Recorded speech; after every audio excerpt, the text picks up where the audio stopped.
Buenas tardes, el día de hoy les vamos a presentar un tema que es bien importante para la mayoría de las empresas hoy en día. Es acerca de lo que investigamos del arbitraje internacional. A continuación, mis compañeros Felipe y David les vamos a presentar los aspectos más importantes y relevantes para conocer un poco más a fondo de lo que es arbitraje internacional. Para comenzar, tenemos que saber qué es arbitraje. Podemos decir que el arbitraje, ya sea nacional o internacional, es una forma de resolución de conflictos entre las partes que de mutuo acuerdo deciden someterse a la decisión de un tercero para evitar de alguna u otra manera tener que acudir a un procedimiento judicial que posiblemente alargaría y encarecería la resolución de la disputa.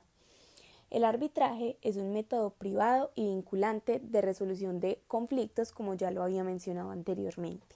Este es llevado a cabo ante un tribunal imparcial que emana del acuerdo entre las partes, pero que este a su vez está regulado y sujeto a ejecución por el Estado. Los arbitrajes se llevan a cabo comúnmente por uno o tres árbitros, a los que se les denomina tribunal. El tribunal en una acción judicial es como decir el juez o los jueces. Sin embargo, los árbitros son generalmente seleccionados por las partes y por consiguiente, de alguna u otra manera, las partes tienen cierto control sobre quién habrá de juzgar su controversia. Los poderes y deberes del tribunal están establecidos por lo que determinen las partes en el convenio, al igual que las leyes nacionales aplicables en cada caso. Los árbitros están obligados a pronunciar sus laudos bajo la ley aplicable en la mayoría de los ordenamientos jurídicos, a no ser pues que las partes hayan acordado otra cosa. El arbitraje debe asimismo distinguirse de la determinación vinculante hecha por perito. La diferencia radica en el hecho de que aun cuando los árbitros puedan ser elegidos por su experiencia en un campo determinado, su función es la de decidir la controversia principalmente en base al caso presentado por las partes y la ley aplicable, mientras que los expertos utilizan sus propios conocimientos para llegar a su decisión.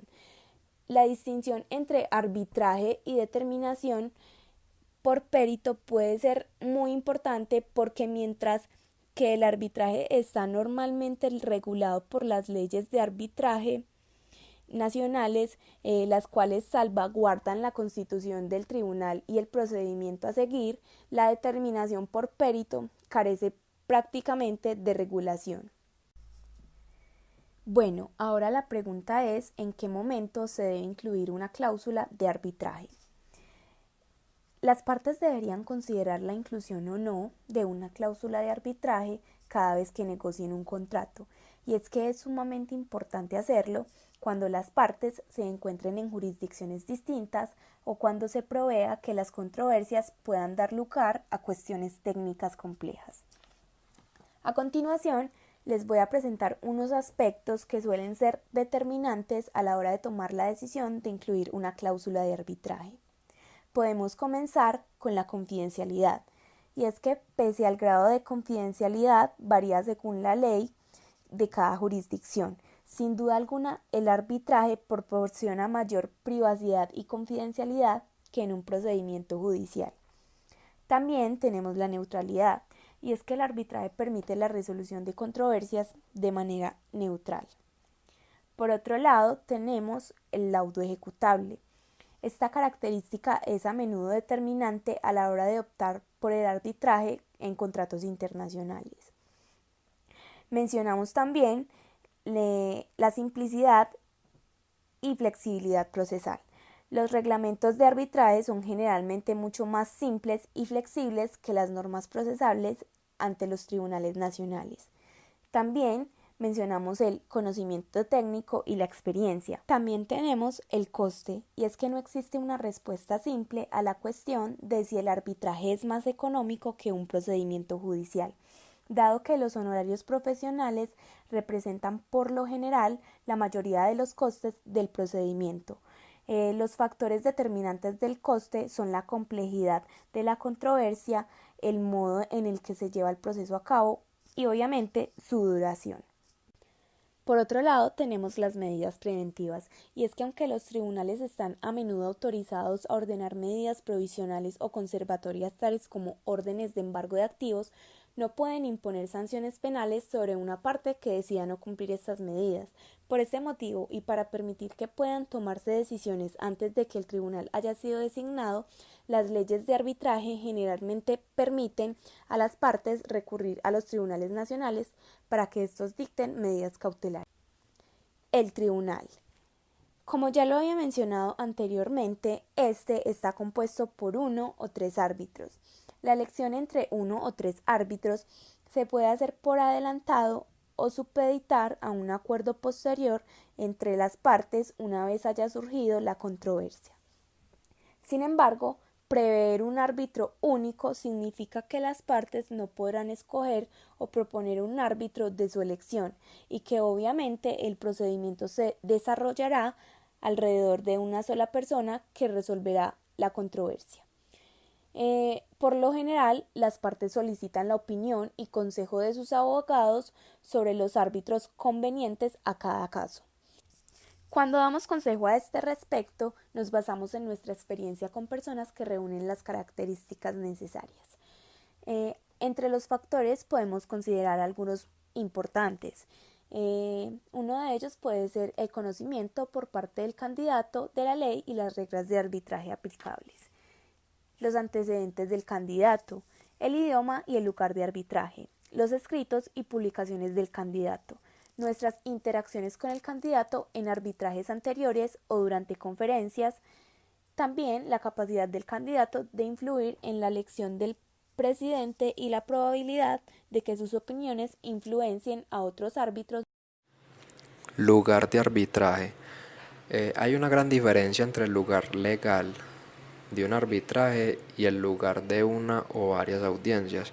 Aunque las dos coincidan a menudo, en la práctica es la sede la que determina el marco legal en que el arbitraje ocurre.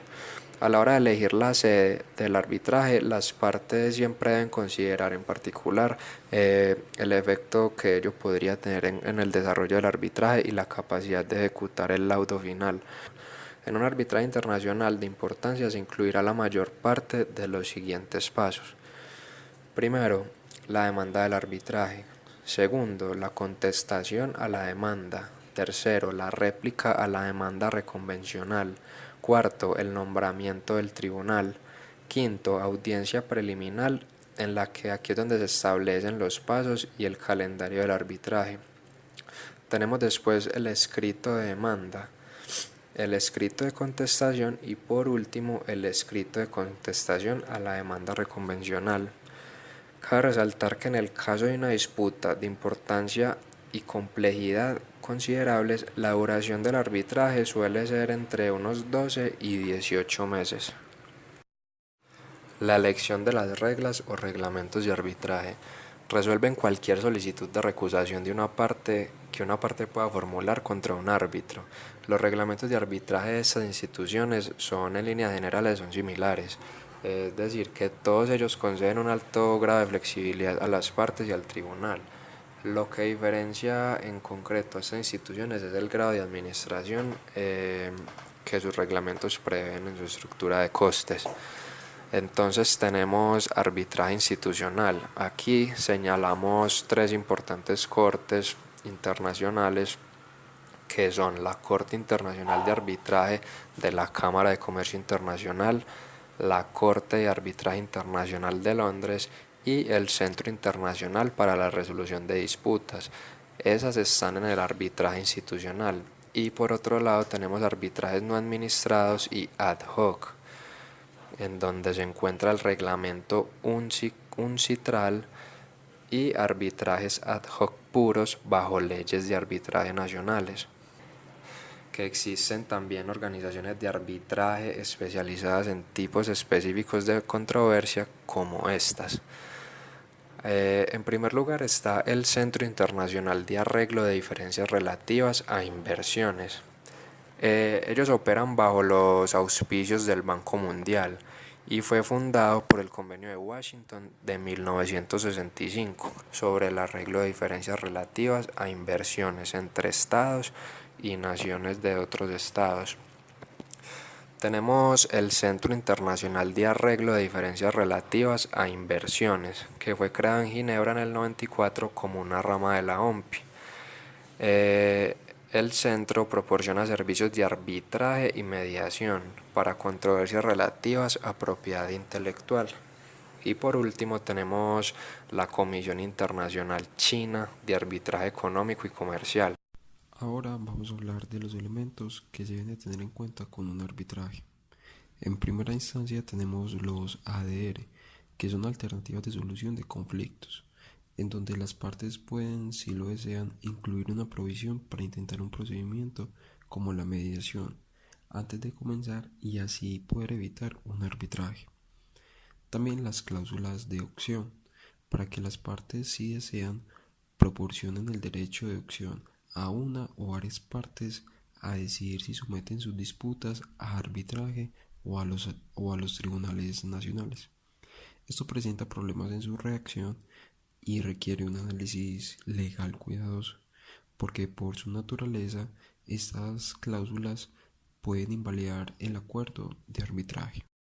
Otros temas que se deben de considerar son, por ejemplo, las reglas procesales, la capacidad y la autoridad de las partes, el tribunal y sus poderes, la sede, el idioma, la ley aplicable, la inmunidad estatal, entre otros. Vamos a hablar ahora del arbitraje entre inversores extranjeros y estados.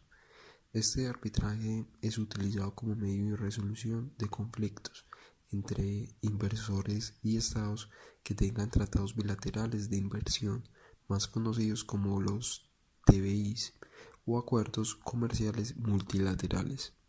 Este mecanismo ha aumentado en los últimos años con el incremento de los TBIs. Hay más de 2.500 firmados en todo el mundo, donde los inversores extranjeros más astutos toman la precaución de obtener asesoramiento legal no solo cuando se estructura una inversión extranjera para determinar sus protecciones y derechos, sino también una vez surgía la controversia. Un TBI es entonces un tratado entre dos estados diseñado para promover y mutuamente proteger las inversiones realizadas por los nacionales de un estado emisor en el territorio de otro estado receptor. Muchos son los inversores que hacen uso de sus derechos, incluyendo el derecho a recurrir al arbitraje internacional en un foro neutral, incluso cuando no son parte del contrato con dicho estado receptor. Esto se llama arbitraje sin vínculo. Las protecciones difieren de un TBI a otro. No obstante, podemos encontrar algunas protecciones principales, como lo son la protección contra la expropiación de inversiones u otras formas de interferencia importante contra derechos de propiedad. Los tribunales han determinado que acciones como la renegociación forzada de contratos y la cancelación de licencias operativas pueden dar lugar a un derecho de compensación. También hay un derecho de tratamiento justo y equitativo y plena protección y seguridad de los inversores y sus inversiones. Hay una prohibición de tratamiento discriminatorio, con frecuencia combinado con una exigencia de que el Estado receptor trate a los inversores extranjeros de forma no menos favorable que a sus propios nacionales o a los nacionales de un tercer Estado. Hay por último un derecho a transferir fondos desde o hacia el Estado receptor en moneda libremente transferible y sin demora. Para finalizar, vamos a hablar del derecho a resolver disputas directamente con el Estado receptor mediante arbitraje internacional. Los tipos de arbitraje más frecuentes especificados en TBIs suelen ser arbitrajes institucionales bajo los auspicios del CIADI y arbitrajes ad hoc que aplican las reglas UNCITRAL. Es significativo que una serie de decisiones recientes del CIADI confirman que cuando un inversor alega que el Estado receptor ha violado los derechos establecidos por el TBI, el inversor tiene derecho a arbitrar conforme a dicho TBI, aun cuando esta conducta constituya también incumplimiento de contrato y ese contrato limite la posibilidad de recurso a los tribunales del Estado receptor u a otra forma de resolución de controversias.